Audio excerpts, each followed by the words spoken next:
Now today we're going to talk about love, and I want to say, I don't feel as though I'm really in my strength of expertise, so I'm just going to tell you some stories about it.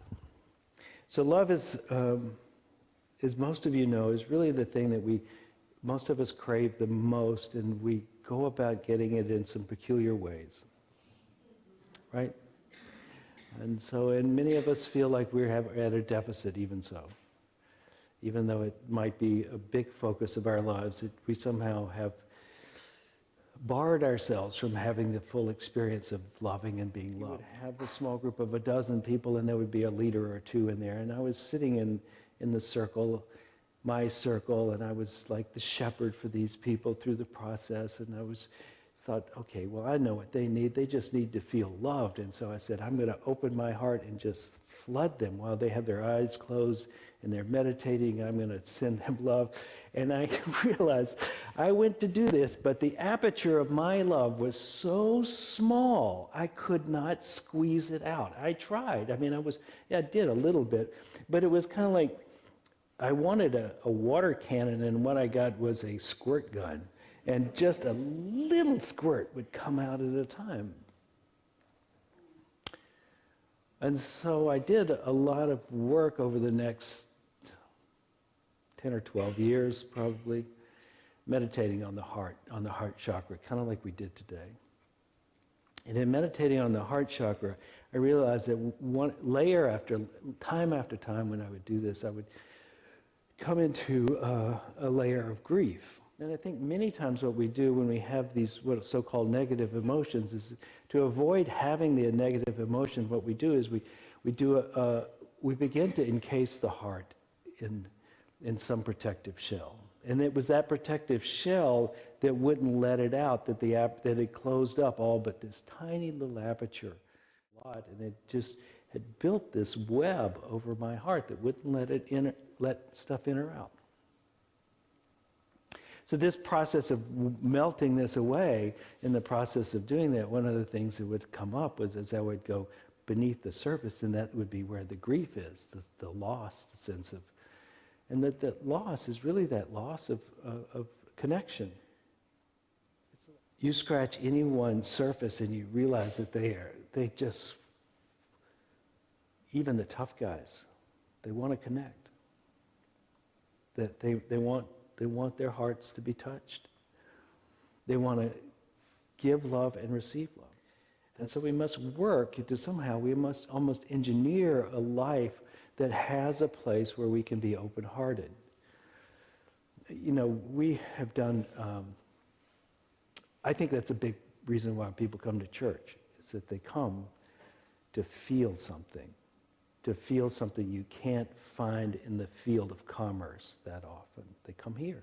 They come here to feel connection, to sing a song with other people, to know the ritual of how we do things, to greet people and hug them, to say, I love you, to strangers.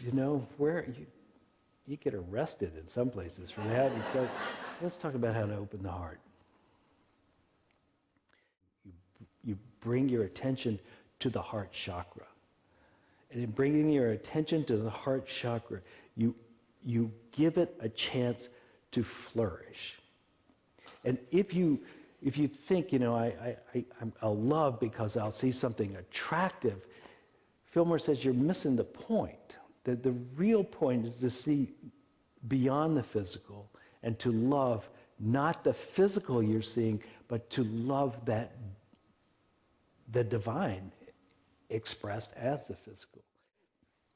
On an individual basis, when you say, oh, that person's beautiful to me, then it's easier to open your heart. But if you can look beyond that to the essence, essentially to the universal in each person, then you have a chance to make everyone fit the template. But if you think about unconditional love, the idea of unconditional love is it's not conditioned on the condition of the person in front of you or the circumstances of what's happening. It's just, you just love. And what is love? Really, it's very hard to describe, but it is this opening of yourself and also a sort of imminence of, or emanation of something toward another. He recommended that people bubble up, which is put a light wall around themselves, one that let in and let stuff out, but only let in what would serve and not what would not serve. Now, this is not to say you need to protect yourself against the world, that the world's a dangerous place. It's just, the heart often needs to be told, you're safe. It doesn't want to open in the place of danger, generally.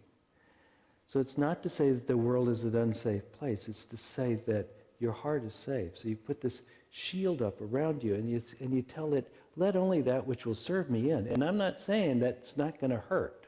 Some of that stuff that comes in may be difficult to process or to deal with. It may be painful. You may find yourself even more vulnerable than you ever were before, because you now have a shield that says, I got this. Whatever comes my way, I got this.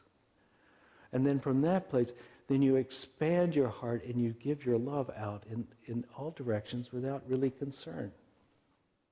You will become the source of the experience inside the room. You will begin to adjust what's happening inside the room by your presence. Your very presence of shifting to the heart.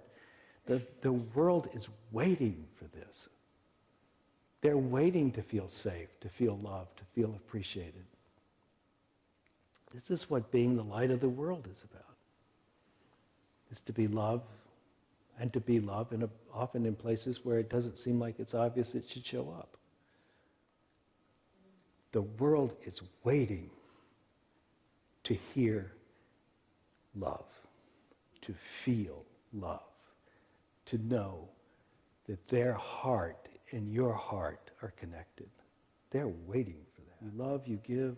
God so loved the world that he gave his only begotten, which of course sounds like Jesus, which it might mean to some people, but it could also mean he gave the only thing he could give, which is himself.